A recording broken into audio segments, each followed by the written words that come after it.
picture though, Rex, like what do you think of this PGA Tour season? I think it's a really interesting exercise in trying to evaluate because the new CEO of the PGA Tour, Brian Rolap, says how strong the PGA Tour product is.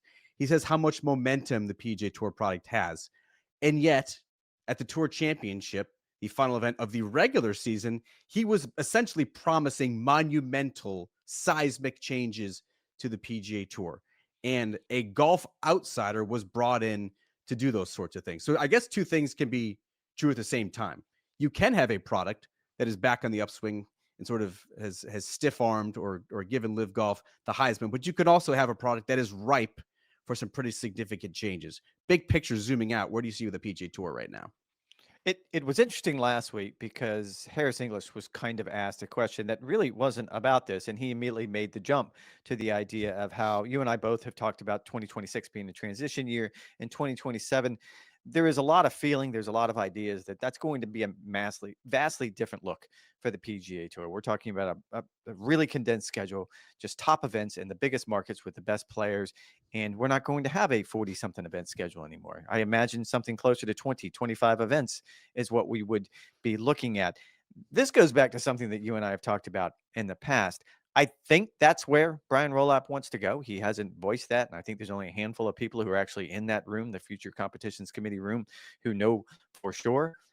But he probably can't do it before 2027. He probably can't do it before 2030, to be honest with you. This goes back to the blank piece of paper comment. I remember showing a member of the policy board a few years ago a blank piece of paper and give me the best 25 events. And he shoved it back to me and said, yeah, that's great. We don't have a blank piece of paper. There are so many contracts and so many obligations and so many media partners The and so legal many. fees will be outstanding if that's the plan pushed forward for 2027. And the one thing that we do know about SSG, we don't know a lot, but the one thing we do know is they don't like to give back money. So more than likely, the PGA Tour is going to let this schedule play out pretty much the way it is, at least through 2030. And then they start making monumental changes. Then you do have something closer to that blank piece of paper where you can decide, okay, these are the events that we want to focus on and maximize. Scarcity is the whole point of the idea of getting the best players together more often. You're not going to do that with a 45 event schedule. How do you think?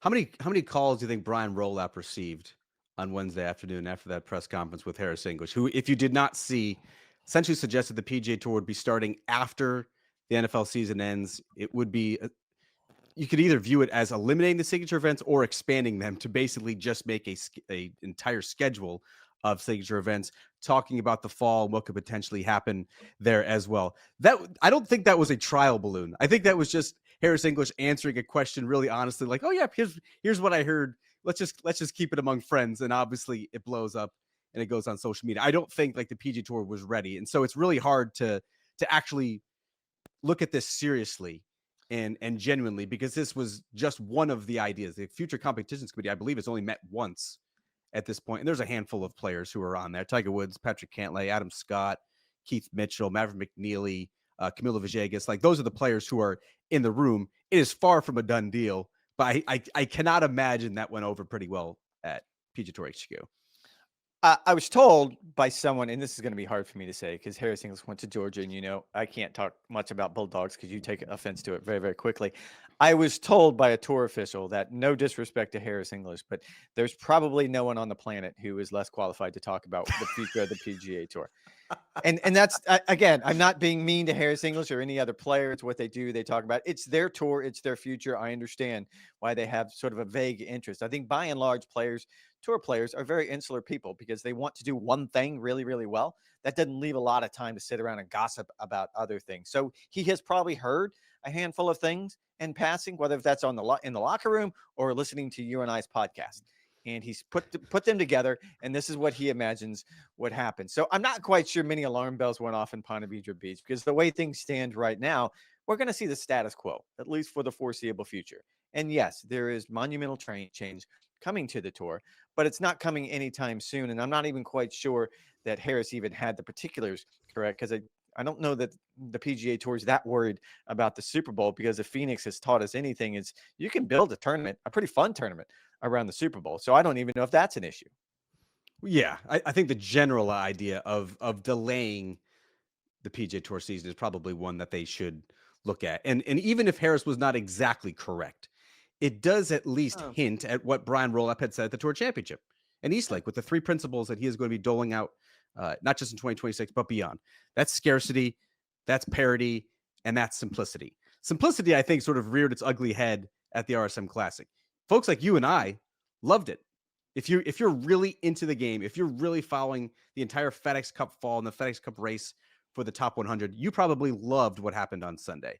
If you were a novice or you had just tuned in to take a break from football, you were probably very, very confused about how Max McGreevy's 30-foot putt on 18, how that directly affected what Ricky Castillo did for the entirety of the 2025 season. And so Brian Roloff's idea of simplicity for the entire FedEx Cup season, the entire conclusion to the FedEx Cup season, making sure that the season-long champion is crowned in a compelling, a consistent, but also a pretty concise way at Eastlake is certainly one of his priorities. Parity, we saw that happen in the fall, didn't we, Rex? With the inclusion and addition of a player like Michael Brennan, who looks like a potential future star, making sure that those pathways are clear. But scarcity still is the most interesting one.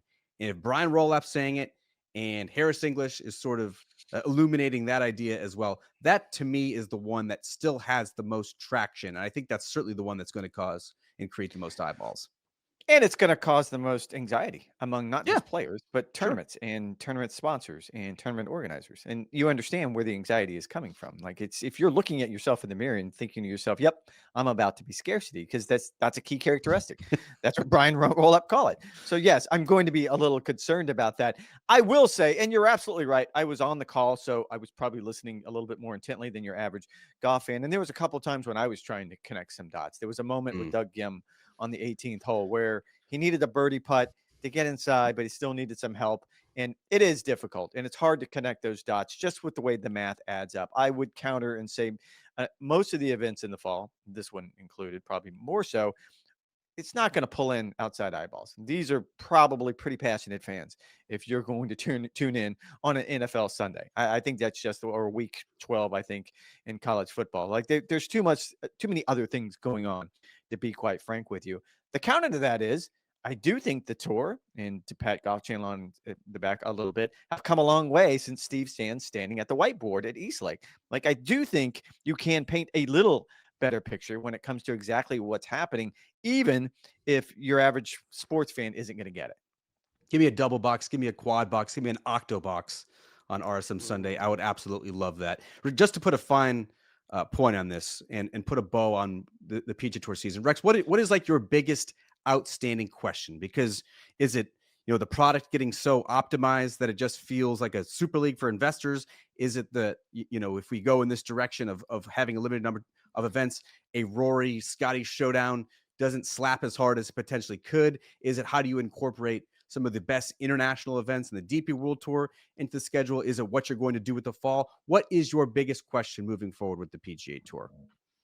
I mean, I think when you talk about scarcity, yes, how are you going to incorporate those biggest events? If we do come up with a 25 event schedule, and I'm just pulling that number, that is not a real number. I'm not pulling a Harris English now. I don't know if that's going to be the number or not. But if that's the number that we're going to settle on, then what are those exactly going to be, those 25 events? We can work our way backwards. I did that actually with a couple of players this week at Sea Island Resorts, because you start at the majors and the Players Championship. And then you start picking really good events, but you get to 25 really quickly. When I think back to this season, when I'm not trying to project forward, I will say the parity is there. Like I will say that the Future Competitions Committee doesn't have to do a lot of thinking on that one, because you and I are going to have a podcast in a few weeks talking about players of the year and accolades of the year. And it's really easy to say Scotty Scheffler is the player of the year, but I think we would both agree Rory McIlroy has made an argument that even though he didn't accomplish as much as Scotty did, I think if you take everything that Rory's done around the globe and you stack it up, it's been a pretty fun year. You mentioned Michael Brennan. I think that is the definition of parity right there. When you have a guy that didn't have a pathway and essentially just stumbled his way in to a start and ended up winning. And I mean, it is a business, and we have seen what the ratings are, and we've seen how quickly sponsors are replaced. Like it's a lot. I am amazed sometimes how many times we sit around, and we being the rural, we went in the media and talk about this sponsor or that sponsor who isn't happy and they're leaving. And you sort of wait for the shoe to drop, and there's always another sponsor that seems to want to step in. So to Brian Rolap's point, it's a really successful business. And going forward, you need to tread carefully because you don't want to stomp on something that's going well.